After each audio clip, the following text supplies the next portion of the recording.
Hi ಎಲ್ರಿಗೂ ನಮಸ್ಕಾರ. Dwarka children's hospital ಬೀದರ್ಗೆ ಸ್ವಾಗತ. ಈ ಹಾಸ್ಪಿಟಲ್ ಅಲ್ಲಿ ಎಲ್ಲ ರೀತಿಯಾದ ಫೆಸಿಲಿಟೀಸ್ ನಿಮಗೆ ಸಿಗುತ್ತೆ. NICU, ventilator, general ward, day care, children's OT, medical, vaccination, ambulance service, normal delivery, nebulisation, ಈ ರೀತಿ ಹಲವಾರು ಫೆಸಿಲಿಟೀಸ್ ನಿಮಗೆ ಸಿಗುತ್ತೆ. ಅಷ್ಟೇ ಅಲ್ಲದೆ ನಿಮಗೋಸ್ಕರ ಇನ್ಫ್ಯಾಕ್ಟ್ ಚೈಲ್ಡ್ ಸ್ಕ್ರೀನಿಂಗ್ ಕೂಡ ಇದೆ. Cough, fever, thyroid, diabetes, malaria, jaundice, typhoid, so ಈ ರೀತಿ ಹಲವಾರು ಪ್ರಾಬ್ಲಮ್ಸ್ಗೆ ಇಲ್ಲಿ ನಿಮಗೆ ಪರ್ಫೆಕ್ಟ್ ಸೊಲ್ಯೂಷನ್ ಸಿಗುತ್ತೆ. ಇಲ್ಲಿ ತುಂಬಾನೇ ಸ್ಪೆಷಲೈಸ್ಡ್ ಹಾಗೂ ಎಕ್ಸ್ಪೀರಿಯನ್ಸ್ ಡಾಕ್ಟರ್ಸ್ ನಿಮಗೆ ಟ್ರೀಟ್ಮೆಂಟ್ ಕೊಡ್ತಾರೆ. ಒಳ್ಳೆ ಹೆಲ್ತ್ ಎಷ್ಟು ಇಂಪಾರ್ಟೆಂಟು, ಚಾಯ್ಸ್ ಆಫ್ ಹಾಸ್ಪಿಟಲ್ ಅಷ್ಟೇ ಇಂಪಾರ್ಟೆಂಟು. ಸೊ ಚೂಸ್ ಮಾಡಿ ದ್ವಾರಕಾ ಚಿಲ್ಡ್ರನ್ಸ್ ಹಾಸ್ಪಿಟಲ್ ಬೀದರ್.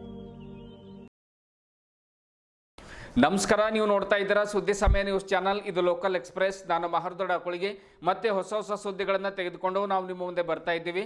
ಈ ದಿನದ ಪ್ರಮುಖ ಹೆಡ್ಲೈನ್ಸ್ಗಳನ್ನು ನೋಡ್ಕೊಂಡು ಬರೋಣ.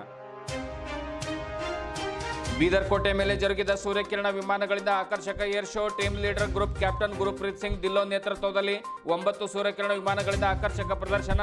ಕಸರತ್ತು ನೋಡಿದ ನೌಕರರು ಮತ್ತು ವಿದ್ಯಾರ್ಥಿಗಳು ಫುಲ್ ಖುಷ್.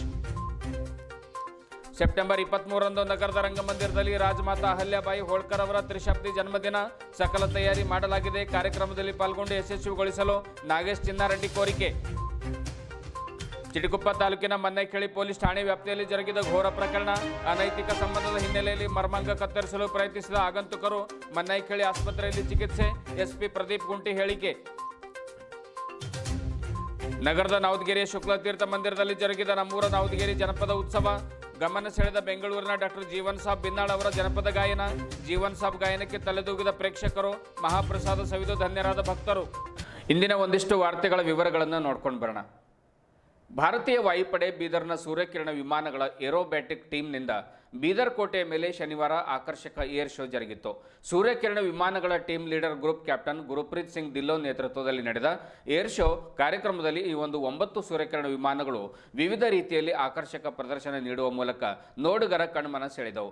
ಬೀದರ್ ಕೋಟೆ ಮೇಲೆ ಲೋಹದ ಹಕ್ಕಿಗಳ ಒಂದು ಕಲರವ ಮತ್ತು ಕಸರತ್ತು ನೋಡಿ ವಿವಿಧ ಶಾಲಾ ಕಾಲೇಜುಗಳ ವಿದ್ಯಾರ್ಥಿಗಳು ಹಾಗೂ ಸರ್ಕಾರಿ ನೌಕರರು ಖುಷಿಪಟ್ಟರು. ಸೂರ್ಯಕಿರಣ ವಿಮಾನಗಳು ಆಕಾಶದಲ್ಲಿ ಮೇಲಿನಿಂದ ಕೆಳಗೆ ಪರಸ್ಪರ ಒಂದನ್ನೊಂದು ಎದುರಿಗೆ ಕ್ರಾಸಿಂಗ್, ಬ್ಯಾರಲ್ ರೋಲ್, ರಾಷ್ಟ್ರಧ್ವಜದ ಕೇಸರಿ, ಬಿಳಿ, ಹಸಿರು ಬಣ್ಣದ ಒಂದು ಚಿತ್ರಗಳನ್ನು ಬಿಡಿಸುವ ಮೂಲಕವಾಗಿ ನೋಡುಗರನ್ನ ಮೂಕ ವಿಸ್ಮಿತರನ್ನಾಗಿ ಮಾಡುವ ಮೂಲಕ ಆಕಾಶದಲ್ಲಿ ಚಿತ್ತಾರಗಳನ್ನು ಮೂಡಿಸಿದವು.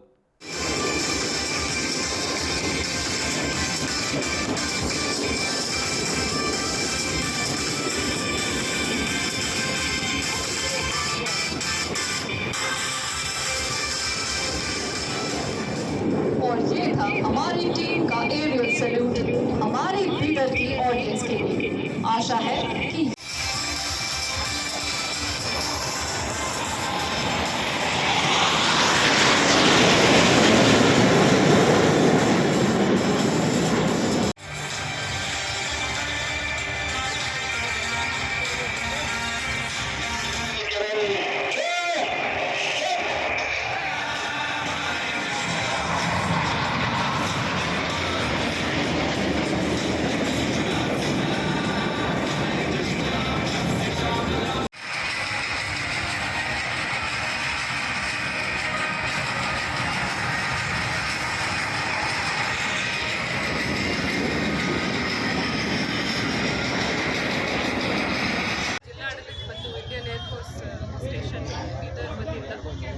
ಏರ್ ಶೋ ಮಾಡಲಾಗಿದೆ. ಲಾಸ್ಟ್ ಟೈಮ್ ಕೂಡ ಆಯೋಜನೆ ಮಾಡಿದ್ದು, ಬಟ್ ವೆದರ್ ಹೆಲ್ಪ್ ಮಾಡಲಿಲ್ಲ. ವೆದರ್ ಸರಿ ಇರೋದ್ರಿಂದ ಅದನ್ನು ಕ್ಯಾನ್ಸಲ್ ಮಾಡಿದ್ರು. ಈ ಸರಿ ಸ್ಯಾಟರ್ಡೆ ನಮ್ಮದು ಎಲ್ಲ ಆಫೀಸರ್ಗಳು, ಏರ್ಫೋರ್ಸ್ ಆಫೀಸರ್ಗಳು ಮತ್ತು ಏರ್ಫೋರ್ಸ್ ಸ್ಕೂಲ್ ಹಾಗೂ ಇತರೆ ನಮ್ಮ ಜಿಲ್ಲೆದ ಸರ್ಕಾರಿ ಶಾಲೆಗಳಿಂದ ಮಕ್ಕಳು ಬಂದು ಅದನ್ನು ವೀಕ್ಷಣೆ ಮಾಡಿದ್ದಾರೆ. ತುಂಬ ಸಕ್ಸಸ್ಫುಲ್ ಆಗಿ ಆಯೋಜನೆ ಆಯಿತು. ನಮ್ಮ ADC ಮತ್ತು SPCO ಎಲ್ಲ ತುಂಬ ಒಳ್ಳೆ ರೀತಿಯಲ್ಲಿ ಇದನ್ನು ಆಯೋಜನೆ ಮಾಡಿದ್ದಾರೆ. ಏರ್ಫೋರ್ಸ್ ಸ್ಟೇಷನ್ ತುಂಬ ಅಭಿನಂದನೆಗಳು ಮತ್ತು ಕಾಂಗ್ರ್ಯಾಚುಲೇಷನ್ಸ್. Thank you. ಕೇಶವ ಕಾರ್ಯ ಸಂವರ್ಧನಾ ಸಮಿತಿಯ ಹಿಂದೂ ಜೀವನ ಮೌಲ್ಯಗಳನ್ನು ಆಧಾರವಾಗಿಟ್ಟುಕೊಂಡು ಸಾಮಾಜಿಕ ಕಾರ್ಯಗಳನ್ನು ಮಾಡುತ್ತಾ ಬರುತ್ತಿದ್ದು, ಈ ತಿಂಗಳ 23ರಂದು ನಗರದ ರಂಗಮಂದಿರದಲ್ಲಿ ರಾಜಮಾತಾ ಅಹಲ್ಯಾಬಾಯಿ ಹೋಳ್ಕರ್ ಅವರ ತ್ರಿಶತಾಬ್ದಿ ಕಾರ್ಯಕ್ರಮವನ್ನು ಹಮ್ಮಿಕೊಳ್ಳಲಾಗಿದೆ ಎಂದು ಕೇಶವ ಕಾರ್ಯ ಸಂವರ್ಧನಾ ಸಮಿತಿ ಉಪಾಧ್ಯಕ್ಷ ನಾಗೇಶ್ ಚಿನ್ನಾರೆಡ್ಡಿ ತಿಳಿಸಿದರು. ದೇಶದಲ್ಲಿ ಹಿಂದೂ ದೇವಾಲಯಗಳನ್ನು ಜೀರ್ಣೋದ್ಧಾರ ಮಾಡುವ ಮೂಲಕವಾಗಿ ಸನಾತನ ಸಂಸ್ಕೃತಿಯನ್ನು ಎತ್ತಿ ಹಿಡಿದ ಅಹಲ್ಯಾಬಾಯಿ ಹೋಳ್ಕರ್ ಅವರ ಜನ್ಮ ದಿನಾಚರಣೆ ಹಮ್ಮಿಕೊಳ್ಳಲಾಗಿದೆ. ಅವರ ಜೀವನ ಮತ್ತು ಸಾಧನೆ ಸಮಾಜಕ್ಕೆ ತಿಳಿಸುವುದೇ ಇದರ ಒಂದು ಮೂಲ ಉದ್ದೇಶವಾಗಿದೆ ಎಂದು ನಾಗೇಶ್ ಚಿನ್ನಾರೆಡ್ಡಿ ತಿಳಿಸಿದರು. ಶನಿವಾರ ನಗರದ ಜಿಲ್ಲಾ ಪತ್ರಿಕಾ ಭವನದಲ್ಲಿ ಕರೆದಿರುವಂತಹ ಸುದ್ದಿಗೋಷ್ಠಿಯನ್ನು ಉದ್ದೇಶಿಸಿ ಮಾತನಾಡಿರುವಂತಹ ಅವರು, ಕೇಶವ ಕಾರ್ಯ ಸಂವರ್ಧನಾ ಸಮಿತಿಯು 12 ಕಡೆಗಳಲ್ಲಿ ಸಂಸ್ಕಾರ ವಂಚಿತ ಮಕ್ಕಳಿಗೆ ಶಿಕ್ಷಣದ ಜೊತೆಗೆ ಸಂಸ್ಕಾರ ನೀಡುವಂತಹ ಒಂದು ಕಾರ್ಯ ನಿರಂತರವಾಗಿ ಮಾಡ್ತಾ ಇದೆ ಅನ್ನುವಂಥ ಮಾತನ್ನು ಕೂಡ ಅವರು ಹೇಳಿದರು. 23ರಂದು ಸಾಯಂಕಾಲ ನಡೆಯಲಿರುವ ಈ ಕಾರ್ಯಕ್ರಮದಲ್ಲಿ ರಾಷ್ಟ್ರೀಯ ಸ್ವಯಂ ಸೇವಕ ಸಂಘದ ಅಖಿಲ ಭಾರತೀಯ ಸಹ ಪ್ರಚಾರ ಪ್ರಮುಖರಾದ ಪ್ರದೀಪ್ ಜಿ ಜೋಶಿ ಅವರು ಮಾತನಾಡುವರು. ಮುಖ್ಯ ಅತಿಥಿಗಳಾಗಿ ಆಗಮಿಸುವ ಖ್ಯಾತ ಸಂಗೀತಗಾರ್ತಿ ರೇಖಾ ಅಪ್ಪಾರಾವ್ ಸೌದಿ ಅವರು ಮಾತೃಶಕ್ತಿಯ ಜಾಗೃತಿ ಬಗ್ಗೆ ಮಾತನಾಡ್ತಾರೆ. ಈ ಕಾರ್ಯಕ್ರಮಕ್ಕೆ ಜಿಲ್ಲೆಯ ವ್ಯಾಪಾರಸ್ಥರು, ಬುದ್ಧಿಜೀವಿಗಳು, ವಕೀಲರು, ಇಂಜಿನಿಯರ್ಗಳು ಪಾಲ್ಗೊಳ್ಳುವವರಿದ್ದಾರೆ.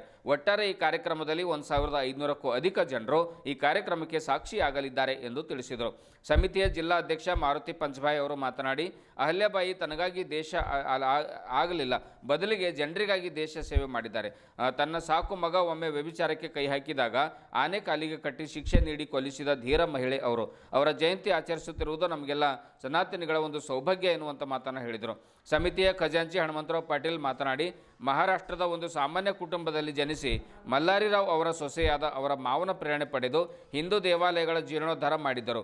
ಅವರ 300ನೇ ಜಯಂತಿ ಕಾರ್ಯಕ್ರಮದಲ್ಲಿ ಅಧಿಕ ಸಂಖ್ಯೆಯಲ್ಲಿ ಜನ ಭಾಗವಹಿಸಬೇಕೆಂದು ಹೇಳಿದರು. ಕಾರ್ಯದರ್ಶಿ ಕೃಷ್ಣಾರೆಡ್ಡಿ ಮಾತನಾಡಿದರು. ಸಮಿತಿಯ ಸದಸ್ಯ ಪೀರಪ್ಪ ಯರ್ನಳ್ಳಿ, ಶಿವಶರಣಪ್ಪ ಪಾಟೀಲ್ ಪತ್ರಿಕಾಗೋಷ್ಠಿಯಲ್ಲಿದ್ದರು.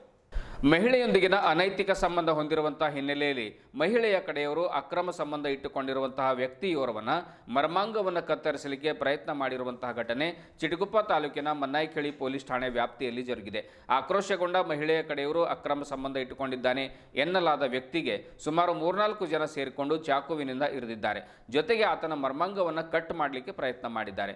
ವಿಷಯ ತಿಳಿದ ಪೊಲೀಸರು ತಕ್ಷಣವೇ ಸ್ಥಳಕ್ಕೆ ಧಾವಿಸಿದ್ದು ಪರಿಸ್ಥಿತಿ ತಿಳಿಗೊಳಿಸಿದ್ದಾರೆ. ಮನ್ನಾಯಿಖೇಳಿ ಪೊಲೀಸ್ ಠಾಣೆಯಲ್ಲಿ ಈ ಒಂದು ಪ್ರಕರಣ ದಾಖಲಾಗಿದೆ. ಹಲ್ಲೆಯಾದ ವ್ಯಕ್ತಿ ಮನ್ನಾಯಿಖೇಳಿ ಆಸ್ಪತ್ರೆಯಲ್ಲಿ ಚಿಕಿತ್ಸೆಯನ್ನು ಪಡಿತಾ ಇದ್ದಾನೆ ಎಂದು ಜಿಲ್ಲಾ ಪೊಲೀಸ್ ಅಧೀಕ್ಷಕರಾಗಿರುವಂತಹ ಪ್ರದೀಪ್ ಗುಂಟಿ ತಿಳಿಸಿದ್ದಾರೆ. ನಗರದ ಜಿಲ್ಲಾ ಪೊಲೀಸ್ ಅಧೀಕ್ಷಕರ ಕಚೇರಿಯಲ್ಲಿ ಸುದ್ದಿಗಾರರೊಂದಿಗೆ ಮಾತಾಡಿ ಈ ಒಂದು ವಿಷಯವನ್ನು ಅವರು ತಿಳಿಸಿದ್ದಾರೆ. ಇನ್ನು ಅವರಲ್ಲದೆ ದಾಳಿಯಲ್ಲಿ ಭಾಗಿಯಾಗಿದ್ದ ಇನ್ನೊಬ್ಬರ ರಘುನಾಥ್ ಅಂತ ಇನ್ನೊಬ್ಬನು ಅಬ್ಸ್ಕಾಂಡಿಂಗ್ ಅಲ್ಲಿ ಇರ್ತಾನೆ. ಆ ವ್ಯಕ್ತಿ ಕೂಡ ನಾವು ಶೀಘ್ರದಲ್ಲೇ ನಾವು ದಸ್ತಗಿರಿ ಮಾಡ್ತೇವೆ. ಒಟ್ಟಿನಲ್ಲಿ ಕಂಪ್ಲೇಂಟು 9 ಜನರ ಮೇಲೆ ಕೊಡ್ತಾರೆ. ಇಂಜುರ್ಡ್ ಪರ್ಸನ್ ಅಷ್ಟು ಜನರು ಅಬ್ಸ್ಕಾಂಡಿಂಗಲ್ಲಿದ್ದಾರೆ. ಬಟ್ ನಮಗಿರೋ ಪ್ರಾಥಮಿಕ ಮಾಹಿತಿಯಂತೆ 2 ಮಾತ್ರ ಅಸಾಲ್ಟಲ್ಲಿ ಭಾಗಿಯಾಗಿದ್ದಾರೆ ಅಂತ ನಮಗೆ ಗೊತ್ತಿರುತ್ತದೆ. ದಾಳಿಗೆ ಕಾರಣವೇನೆಂದರೆ ಅಕ್ಯೂಸ್ಡು ಹೆಂಡತಿಯೊಟ್ಟಿಗೆ ಈ ಗಾಯಗೊಂಡಿದ್ದವನು ಅನೈತಿಕ ಸಂಬಂಧ ಹೊಂದಿರಬಹುದು ಅನ್ನುವ ಸಂಶಯ ಈ ಅಕ್ಯೂಸ್ಡಿಗಿರುತ್ತದೆ. ಆ ನೆಪವನ್ನು ಇಟ್ಕೊಂಡು ಆ ಕಾರಣಕ್ಕಾಗಿ ದಾಳಿ ಮಾಡಿರ್ತಾನೆ ಇವತ್ತು ಬೆಳಗ್ಗೆ ಅಕ್ಯೂಸ್ಡು. ಆ್ಯಂಡ್ ಕೂಡಲೇ ಅವರನ್ನು ಹಾಸ್ಪಿಟ್ಲಿಗೆ ಕರ್ಕೊಂಡು ಹೋಗಲಾಗಿದೆ. ಮನ್ನಾಯಿಖೇಳಿ ಗೌರ್ಮೆಂಟ್ ಹಾಸ್ಪಿಟ್ಲಲ್ಲಿ ಚಿಕಿತ್ಸೆ ನಡೆದಿದೆ ಇವತ್ತು. ಅವ್ರಿಗೆ ಯಾವುದೇ ರೀತಿಯ ಅಪಾಯವಿಲ್ಲ. He is out of danger ಅಂತ ಡಾಕ್ಟರ್ಸ್ ನಮಗೆ ತಿಳಿಸಿರುತ್ತಾರೆ. ಜನಪದ ಸಂಗೀತ, ಹಾಡುಗಳು, ಜಾತ್ರೆಗಳು ಮತ್ತು ಉತ್ಸವಗಳು ಸಮಾಜದಲ್ಲಿ ಭಾವೈಕ್ಯತೆಯನ್ನು ಸಾರುತ್ತವೆ. ಜನಪದ ಉಳಿಸಿದರೆ ಮುಂದಿನ ಪೀಳಿಗೆಗೆ ಅದು ತಿಳ್ಕೊಳ್ಳಿಕ್ಕೆ ಸಾಧ್ಯ ಆಗ್ತದೆ ಎನ್ನುವಂಥ ಮಾತನ್ನು ಬೀದರ್ ವಿಶ್ವವಿದ್ಯಾಲಯದ ಕುಲಪತಿಗಳಾಗಿರುವಂಥ ಪ್ರೊಫೆಸರ್ BS ಬಿರಾದಾರ್ ತಿಳಿಸಿದರು. ಕರ್ನಾಟಕ ಜನಪದ ಪರಿಷತ್ತು, ಶುಕ್ಲತೀರ್ಥ ಮಡಿವಾಳೇಶ್ವರ ಸಾಮಾಜಿಕ ಮತ್ತು ಸಾಂಸ್ಕೃತಿಕ ಅಭಿವೃದ್ಧಿ ಟ್ರಸ್ಟ್ ನವದಗಿರಿ, ಸಂಸ್ಕೃತಿ ಮಂತ್ರಾಲಯ ನವದೆಹಲಿ, ಕನ್ನಡ ಮತ್ತು ಸಂಸ್ಕೃತಿ ಇಲಾಖೆ ಇವರುಗಳ ಒಂದು ಸಂಯುಕ್ತ ಆಶ್ರಯದಲ್ಲಿ ನವದಗಿರಿಯ ಶುಕ್ಲತೀರ್ಥ ಮಡಿವಾಳೇಶ್ವರ ಮಂದಿರದಲ್ಲಿ ಜರುಗಿರುವಂತಹ ಬೀದರ್ ಜಿಲ್ಲಾ ಜನಪದ ಉತ್ಸವ ಹಾಗೂ ನಮ್ಮೂರ ನವದಗಿರಿ ಜನಪದ ಜಾತ್ರೆ ಕಾರ್ಯಕ್ರಮವನ್ನು ಉದ್ಘಾಟಿಸಿ ಅವರು ಮಾತನಾಡ್ತಾರೆ. ಜನಪದ ಎಂಬುದು ಮಾನವನ ನಿತ್ಯ ಜೀವನದಲ್ಲಿ ಹಾಸುಹೊಕ್ಕಾಗಿರುವಂತಹ ತುಂಬಿಕೊಂಡಿರುವಂತಹ ಸತ್ಯ ಆಚಾರ ವಿಚಾರವಾಗಿದೆ.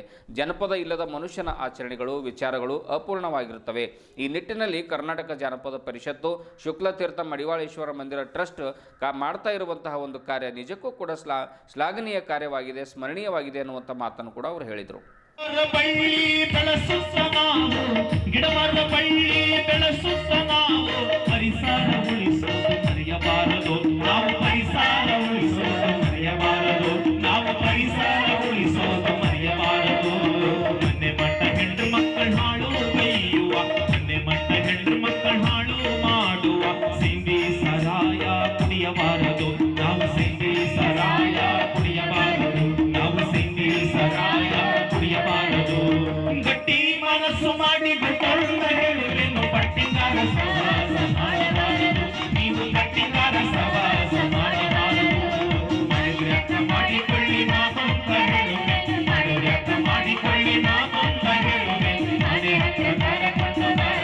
ಚೆಲ್ಲಿದನು ತಂದು ಶಿವ ಬೆಳಕೋ ನಾಡೊಳಗ ಸೊಲ್ಲೆತ್ತಿ ಜನವೋ ಹಾಡುವರು ಸೊಲ್ಲೆತ್ತಿ ಜನವೋ ಹಾಡುವರು ಸೊಲ್ಲೆತ್ತಿ ಜನವೋ ಹಾಡುವರು ಎಲ್ಲ ಬಲ್ಲಿದನಯ್ಯ ಕಲ್ಯಾಣದ ಬಸವಯ್ಯ ಎಲ್ಲ ಬಲ್ಲಿದನಯ್ಯ ಕಲ್ಯಾಣದ ಬಸವಯ್ಯ ಚೆಲ್ಲಿದನು ತಂದು ಶಿವ ಬೆಳಕು ಚೆಲ್ಲಿದನು ತಂದು ಶಿವ ಬೆಳಕು ನಾಡೊಳಗ ಚೆಲ್ಲಿದನು ತಂದು ಶಿವ ಬೆಳಕು ನಾಡೊಳಗ ಸೊಲ್ಲೆತ್ತಿ ಜನವೋ ಹಾಡುವರು ಸೊಲ್ಲೆತ್ತಿ ಜನವೋ ಹಾಡುವರು